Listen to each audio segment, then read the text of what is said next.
Hello everyone, welcome to gate academy and Advait education. तो आप सभी लोगों का स्वागत है स्मॉल कंसेप्ट एंड बिग धमाका के सीरीज पे।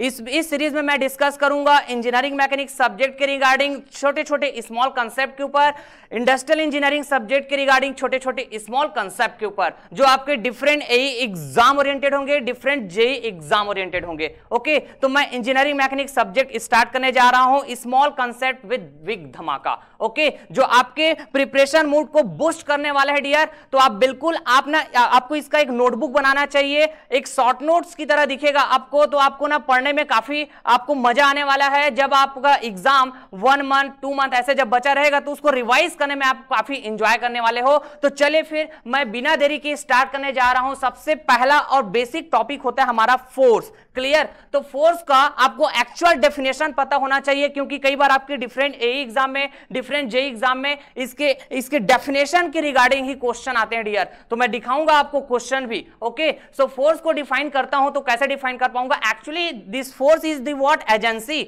Okay, that will try to change और that will change the state of body. तो पूरे इंजीनियरिंग मैकेनिक्स सब्जेक्ट में हम जब बॉडी के स्टेट की बात करते हैं तो या तो हम बॉडी का स्टेट रेस्ट की बात करते हैं या तो बॉडी का स्टेट मोशन की बात करते हैं। क्लियर? तो फोर्स एक ऐसा एजेंसी होगा भैया, यदि वो बॉडी में अप्लाई होगा तो या तो वो बॉडी के स्टेट को चेंज करने का ट्राई करेगा या तो वो बॉडी के स्टेट को चेंज कर देगा। दैट डिपेंड्स कि how much force you have applied यार। ओके, कि फोर्स के अमाउंट पे डिपेंड तो करेगा ना कि कितना फोर्स आपने अप्लाई किया। हो सकता है आपने फोर्स अप्लाई किया, बॉडी हिल ही नहीं रहा है, हिलने का ट्राई कर रहा है। समझ रहे हैं क्या बात को? हो सकता है बॉडी में आपने इतना अमाउंट का फोर्स अप्लाई कर दिया कि वो बॉडी अपना स्टेट चेंज कर दिया। क्लियर? तो स्टेट को चेंज करने वाइज बात करें, जब बॉडी में फोर्स अप्लाई किया जाएगा तब तो कैसे कैसे स्टेट चेंज हो सकता है? तो भैया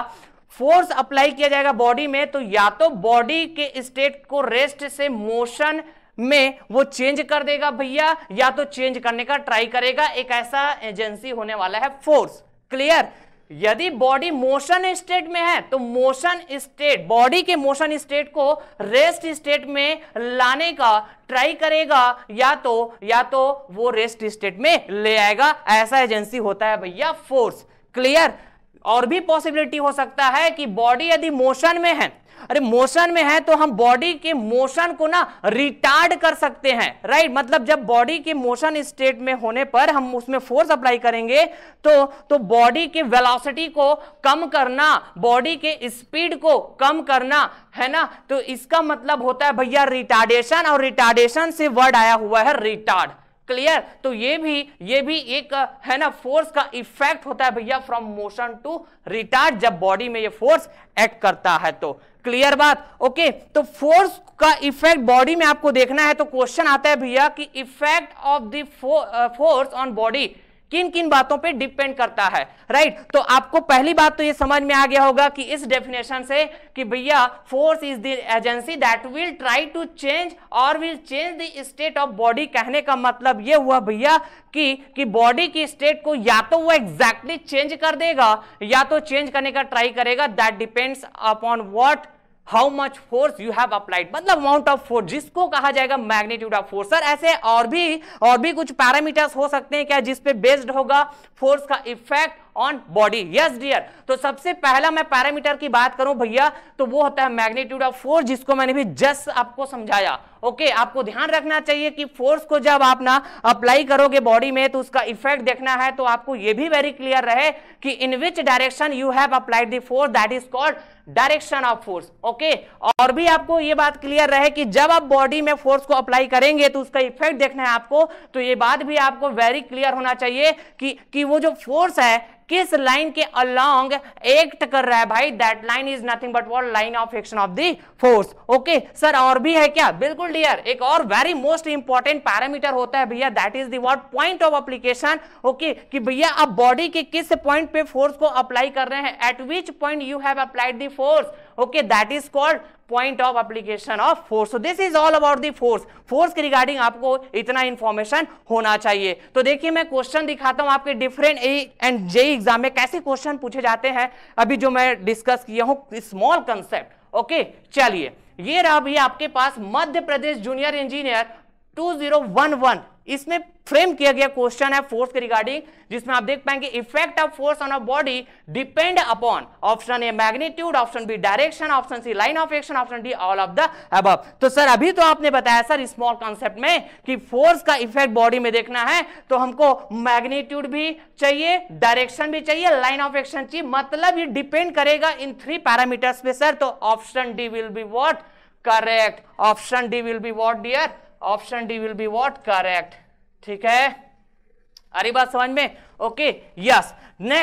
नेक्स्ट आपको और भी जानना चाहिए फोर्स के रिगार्डिंग, वो है आपके पास relationship between newton and kilogram force. Clear? तो एक्चुअली जो न्यूटन एंड किलोग्राम फोर्स बोलते हैं, this two are nothing but what? Unit of force in different system of units. Okay, तो जस्ट मैं बात करूं, एसआई यूनिट ऑफ फोर्स होता है भैया आपके पास, एमकेएस यूनिट ऑफ फोर्स होता है, और साथ ही साथ सीजीएस यूनिट ऑफ फोर्स भी होता है। क्लियर? तो मैं सीजीएस यूनिट ऑफ फोर्स की बात नहीं करूंगा, क्योंकि यहां पे जो मैं बात कर रहा हूं न्यूटन और किलोग्राम, ये दोनों सिस्टम ऑफ यूनिट्स पे है ना डिपेंड करने वाला है। Okay fine. तो एसआई यूनिट ऑफ फोर्स की जस्ट बात करूं तो यूनिट वाइज बात करें डियर, तो न्यूटन होता है जिसको मैं डिनोट करूंगा कैपिटल एन से। एमकेएस यूनिट ऑफ फोर्स में जस्ट मैं बात करूं तो फोर्स का यूनिट होता है किलोग्राम फोर्स, जिसको मैं डिनोट करूंगा केजीएफ से। तो इन्हीं दोनों में रिलेशन आपके डिफरेंट एग्जाम में डायरेक्ट पूछा जाता है, जिसे most of the student mistake करते हैं। तो आपको ये बात वेरी क्लियर रहे। तो यदि मैं जस्ट रिलेशनशिप की बात करूं तो 1 kgf equals to 1 newton dear, that is the what? 1 kilogram, जो बराबर होने वाले आपका 9.81 न्यूटन के।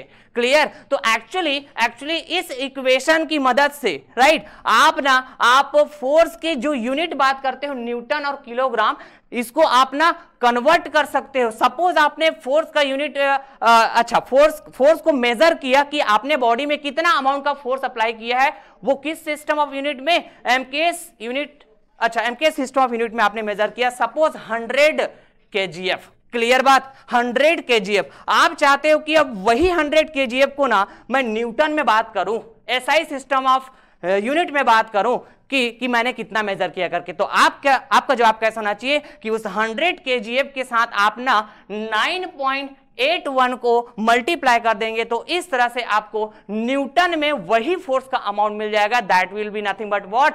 9810 न्यूटन। तो अब आपके एग्जाम में क्वेश्चन आते हैं वो डायरेक्ट रिलेशनशिप के बेसिस पे होता है डियर, जो कि आपका है यूपीपीएससी असिस्टेंट इंजीनियर 2010 में ये क्वेश्चन आया हुआ है।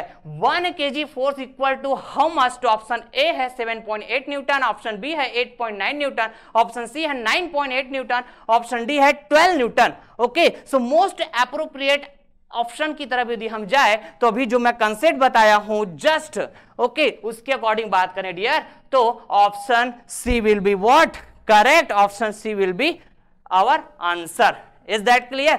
तो चलिए फिर है ना, मैं आज के लिए इतना ही मैं बात करता हूं, और बिल्कुल आप इस कॉन्सेप्ट के साथ एंजॉय करते रहेंगे, ये मेरा वादा है। मैं आगे बहुत सारे ऐसे मैं कॉन्सेप्ट की बात करूंगा, इंजीनियरिंग मैकेनिक्स सब्जेक्ट के रिगार्डिंग भी, इंडस्ट्रियल इंजीनियरिंग सब्जेक्ट के रिगार्डिंग भी। तो मेरा आपसे एक पर्सनल सजेशन रहेगा कि आप ना एक बिल्कुल नोटबुक रेडी करिए, और ये सभी स्मॉल कॉन्सेप्ट की हम जो बात करेंगे, हमारी पूरी टीम लेके आ रही है, जिसमें डिफरेंट सब्जेक्ट के ऊपर बात होगा, स्मॉल कंसेप्ट विद बिग धमाका के सीरीज में। ओके, तो चलिए फिर इस वीडियो को यदि आप लाइक किए, यदि आप एंजॉय किए, तो बिल्कुल अपना फीडबैक देना इस है ना वीडियो के कमेंट बॉक्स में, और अपने फ्रेंड सर्कल में बिल्कुल स्प्रेड कर दीजिएगा। जितने भी आप ग्रुप में एडेड होंगे, चाहे वो व्हाट्सएप ग्रुप, चाहे वो इंस्टाग्राम ग्रुप, चाहे वो फेसबुक ग्रुप, जहां पर भी आप एडेड होंगे हर जगह शेयर मार दीजिएगा।